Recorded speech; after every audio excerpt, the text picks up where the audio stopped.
very good morning and welcome to the Breakfast News on Rajya Sabha Television, your one-stop morning show for top stories from India and across the globe. I'm Aishwarya and these are the headlines. Vice President Venkaiah Naidu invites companies in Botswana to seize business opportunities in India, highlights stability, consistency, transparency and reform agenda, making India most attractive FDI destination. Co-inaugurates 13th Global Expo.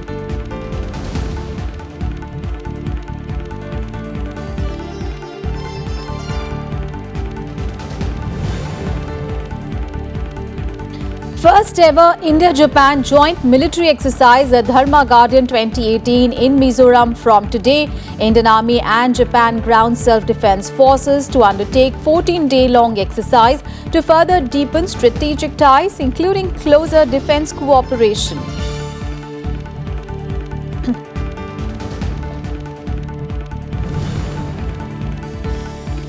India lodges strong protests with China and Pakistan over proposed bus service under CPEC project through Pakistan-occupied Kashmir. Ministry of External Affairs says it will be a violation of India's sovereignty and territorial integrity.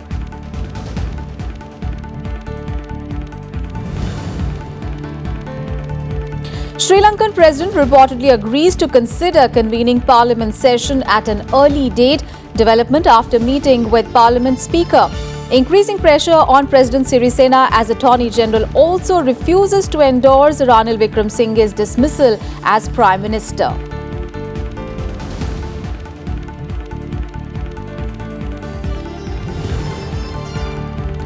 And India to take on West Indies in the series decider one-day international at Thiruvananthapuram. India leading 5-match series 2-1. Pankaj Advani becomes first Indian to win an Asian Snooker Tour event, wins second leg outclassing Chinese challenger in the final.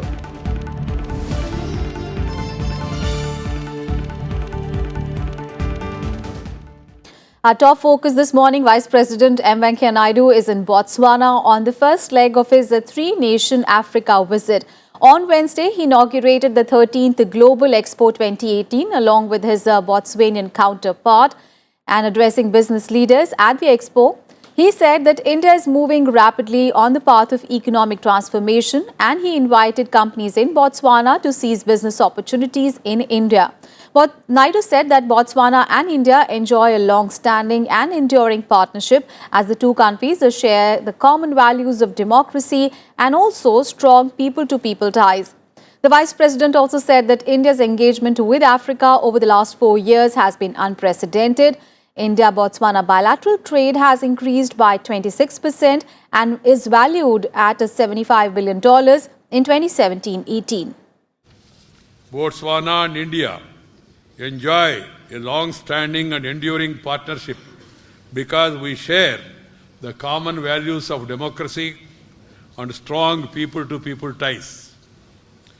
I am delighted to be at this opportune moment and a unique platform that brings together business leaders from different countries.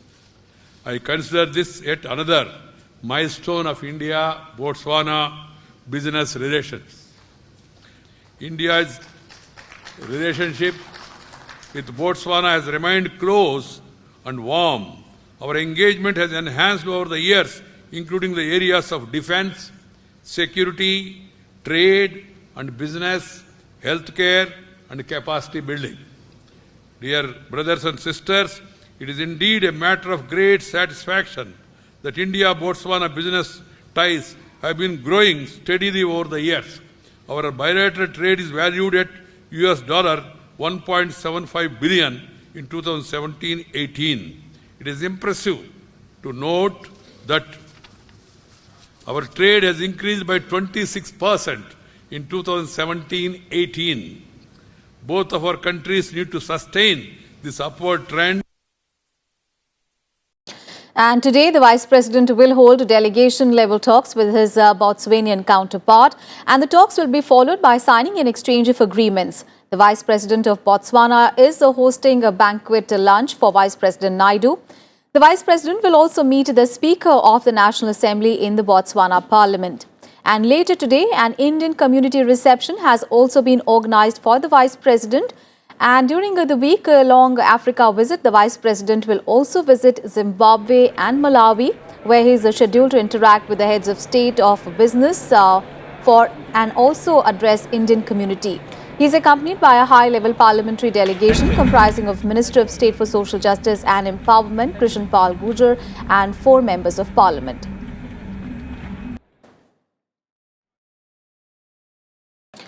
On to some other news. India has jumped to 23 position in the World Bank's Ease of Doing Business Index. And with this, India is now ranked 77 out of 190 countries in 2018, a development that could help the country attract more foreign investments.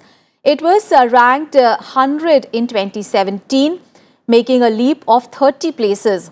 The World Bank released its latest Doing Business report on Wednesday in New Delhi. India has improved its ranking by 53 positions in the last 2 years and 65 positions in the last 4 years.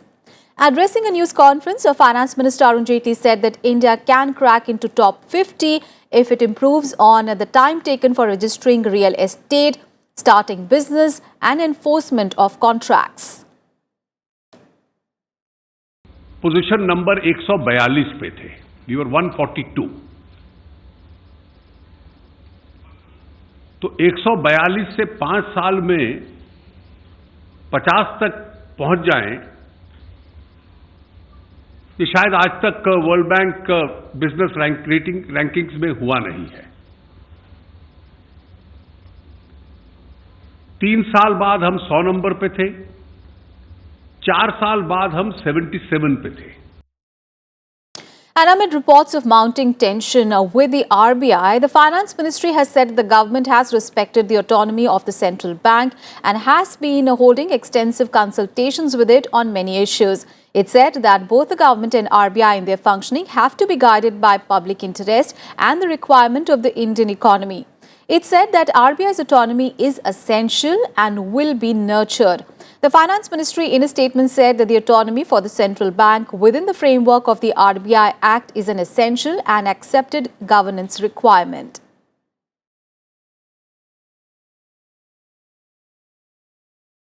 And in a relief to railway passengers, the Railways has scrapped the flexi fare scheme in 15 premium trains. The trains for which the scheme has been scrapped include Shatabdis and Durontos. Also, the Railways has removed flexi fare from 32 trains during the lean period of February, March and August. The review of the scheme has been done based on the recommendation of the Committee, Controller and Auditor General's report and the representations from passengers. In September 2016, the Railways had introduced flexi fare for premier trains like Rajdhani, Duronto and Shatabdi Express trains. Railway Minister Piyush Goyal said that the reduction of flexi fares is going to benefit both the passengers that can now avail tickets at cheaper rates as well as railways that will see a surge in demand and occupancy. Also, the maximum cap of flexi fares has been reduced from 1.5 times to 1.4 times of the ticket fares. And the Railways has also effected a 8.75% increase in freight rates for major commodities such as coal, steel, iron ore and raw materials for steel plants. According to the Railways, this will get additional revenue of 3,344 crore rupees. The freight rates for food grains, flour, pulses, fertilizers, salt and sugar, however, have not been increased. Freight rates for cement and petroleum products, including diesel, have also not been increased. News from the national capital, where Delhi Metro's Pink Line was flagged off for passengers on Wednesday by Union Housing and Urban Affairs Minister Hardeep Singh Puri and also Deputy Chief Minister of Delhi Manish Sisodia. With the opening of a 17.8-kilometer Shiv Vihar through Lokpuri Sanjay Lake section of the Pink Line with 15 new stations, the Delhi Metro network has expanded to 314 kilometers with 229 stations. And with this, Delhi has joined a select group of cities like London, Beijing, Shanghai and New York that have an operational metro network of over 300 kilometers. The highlight of this section is the presence of 3 interchange stations, namely Anand Vihar, Karkaduma and Welcome. The entire 59-kilometer Pink Line now connects Shiv Vihar in East Delhi to Majlis Park in the north.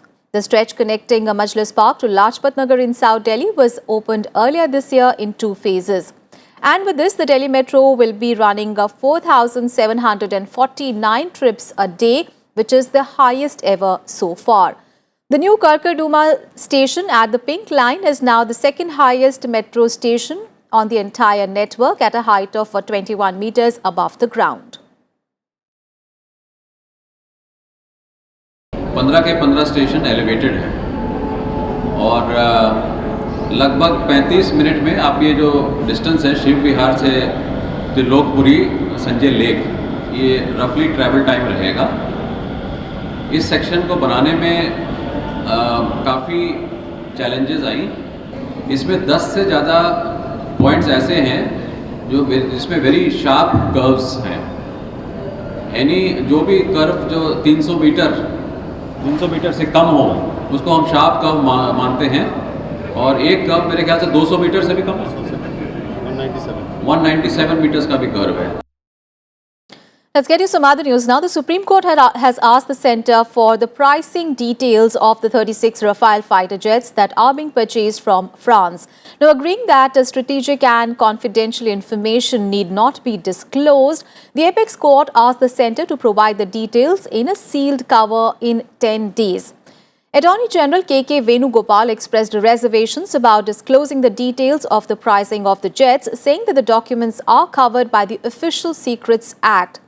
The top court then observed that if pricing is something exclusive which cannot be shared, then an affidavit should be filed to the effect. The Apex Court said that the Centre must bring the details of the decision-making process of the deal in the public domain, except those that are confidential. The Supreme Court also observed that information regarding the induction of the Indian offset partner be given to the court and also the petitioners. Hearing a petition by Advocate Prashant Bhushan and former Union Minister Arun Shourie and Yashwant Sinha seeking a court-monitored CBI investigation into the procurement of the fighter jets, CJI Ranjan Gogoi said that it can only happen after the CBI puts its house in order.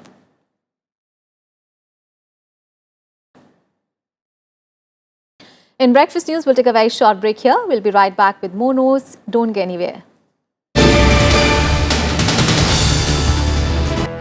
Welcome back after the break. And the death toll in Tuesday's Dantewara Naxal attack rose to 4 after a critically injured policeman died in a hospital in Raipur. 35-year-old Assistant Constable Rakesh Kaushal, who received grievous bullet injuries, died during the treatment. 2 policemen and a Doordarshan camera person was killed on Tuesday when the Naxalites ambushed a police patrol party in the election-bound Chhattisgarh's Dantewara district. The incident took place around 11 a.m. at a Sameli camp in the Nilavia village. And Chief Minister Ramanathan convened an emergency meeting of the officials and asked them to intensify operations against the extremists. Singh held the meeting with the senior bureaucrats and police officials and reviewed the law and order situation in the Naxal-affected areas.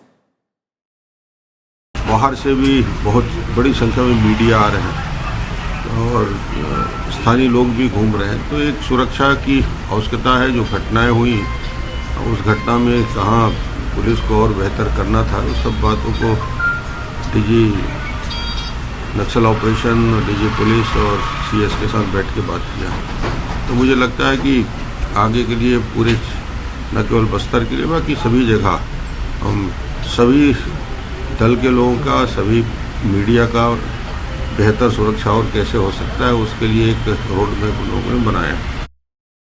On to another top story. This morning, India has lodged a strong protest with Pakistan and China over a bus service scheduled to be launched as part of the $50 billion China-Pakistan Economic Corridor project. The bus service would be started between Lahore in Pakistan and Kashgar, a city in China's far west, through Pakistan-occupied Kashmir. Now, External Affairs Ministry spokesperson Ravish Kumar said that the proposed bus service violates India's sovereignty and territorial integrity. The CPEC is a key project under Chinese President Xi Jinping's Pet Belt and Road Initiative. Now, India has not joined the BRI on the grounds that it does not respect other countries' territorial integrity and has put the participating countries under debt traps. And Indian and Japanese armies are going to hold their first ever joint military exercise from today till 14th of November. The military exercise, named Dharma Guardian 2018, will be held between the Indian Army and the Japan Ground Self-Defense Forces at Counter-Insurgency Warfare School in Mizoram. The Indian contingent will be represented by 6 with the Gorkha Rifles, while the Japanese contingent will be represented by 32 Infantry Regiment of the Japanese Ground Self-Defense Force. During the 14-day exercise, due emphasis will be laid on increasing interoperability between the forces from both the sides. Both the sides will also jointly train, plan and execute a series of well-developed tactical drills for the neutralization of likely threats that may be encountered in urban warfare scenario. Indian and Japanese navies, besides Coast Guard, regularly hold regular exercise in the high seas, but this is the first time ever that the armies of the two nations will hold a joint exercise. And China has once again alerted India of a possible flood-like situation in the Brahmaputra River in Arunachal Pradesh. The alert of a landslide and subsequent formation of an artificial lake was informed to India separately through diplomatic channels and the mechanism under which China shares hydrological data with Brahmaputra. On 17th of October, China had communicated to India about a landslide near Jiala village in Tibet, which led to the formation of an artificial lake. Now, as the water started breaching the lake, the districts along the Brahmaputra River in Arunachal Pradesh were put on high alert for possible flash floods. External Affairs Minister Sushma Swaraj wrapped up her two-nation visit to Qatar and Kuwait on Wednesday, and on her last leg of visit in Kuwait, she called on the top leadership, including the Emir of Kuwait. She discussed a range of issues to boost economic and security cooperation, besides raising the concerns of the Indian community. The meetings followed Sushma Swaraj's interaction with the Indian community in Kuwait. And later, Sushma Swaraj also called on Prime Minister of Kuwait and explored avenues for enhancing and further strengthening economic and investment cooperation. She also further held delegation-level talks with the Deputy Prime Minister and the Minister for Foreign Affairs. Sushma Swaraj was on her maiden tour to the two Gulf countries of Qatar and Kuwait in a bid to enhance India's engagement in the extended neighborhood. Big story coming in from Sri Lanka, where President Maithripala Sirisena has reportedly agreed to consider convening of Parliament session at an early date. Now, this came following his meeting with the Parliament Speaker Karo Jayasuriya on Wednesday evening. And earlier, the Attorney General refused to endorse the President's dismissal of Vikram Singhe. And earlier, the President prorogued the Parliament till 16th of November following swearing in of Mahinda Rajapakse as Prime Minister in place of Ranil Vikram Singhe. The latter has maintained that he is still the Prime Minister and has the majority in the House. Sirisena has faced relentless international pressure also to reconvene Parliament to allow a floor test. On Wednesday, our top United Nations envoy met the President and discussed the prevailing political crisis.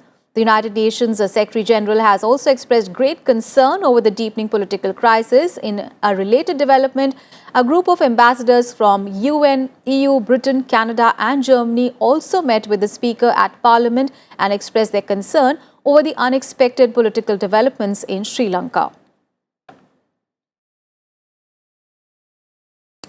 And Turkey has given its first official statement on how it believes the Saudi writer Jamal Khashoggi was killed, saying that he was immediately strangled. The Chief Prosecutor's Office in Istanbul said on Wednesday that the body of Khashoggi was dismembered after he was strangled as soon as he entered the Saudi consulate in Istanbul, adding that this was carried out as part of a premeditated plan. The statement follows weeks of media reports about the murder at the Saudi consulate in Istanbul on 2nd of October. Khashoggi's body has not been found, but Turkey, the US and Saudi Arabia have all agreed that he was killed at the consulate. There is still no consensus on how he died. Meanwhile, in the United States, both Republican and Democratic senators asked President Donald Trump to suspend civilian nuclear energy talks with Saudi Arabia over the murder of Khashoggi. However, Donald Trump says that he does not feel betrayed by Saudis. The United Nations has called for international role on Khashoggi inquiry. Not betrayed me, no. I just hope that it all works out. We have a lot of facts. We have a lot of things that we've been looking at. They haven't betrayed me. I mean, maybe they betrayed themselves. We'll have to see how it all turns out. According to Saudi Arabia itself, there were high-level officials who were involved in carrying out this crime, this shockingly brazen crime against a journalist who was a government critic. We think that it would be inadequate for Saudi Arabia alone to be carrying out this investigation, and there needs to be international involvement. And let's get you all the sporting action now. India will face West Indies in the fifth and the final one-day international match of the five-match series today in Thiruvananthapuram. The men in blue are leading the five-match series 2-1, and a win in the final ODI will seal the series for India. With the top order batsmen Kohli, Rohit Sharma and Ambati Rayudu in good touch, the hosts look set to register their 8th straight series win over the Windies in the bilateral ODI series. And after the 5th ODI, both the countries will also play 3 T20s. The first 2020 is scheduled on 4th of November in Kolkata, followed by one in Lucknow on the 6th and then in Chennai on 11th. An Indian ace snooker player Pankaj Advani won the second leg of the Asian Snooker Tour in China.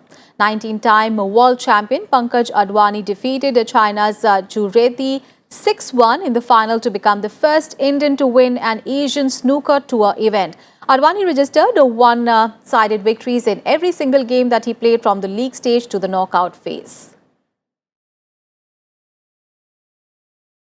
News from the world of tennis. Indian duo of Ramkumar Ramanathan and Asoket entered the men's doubles quarterfinals of the Challenger tennis tournament in China.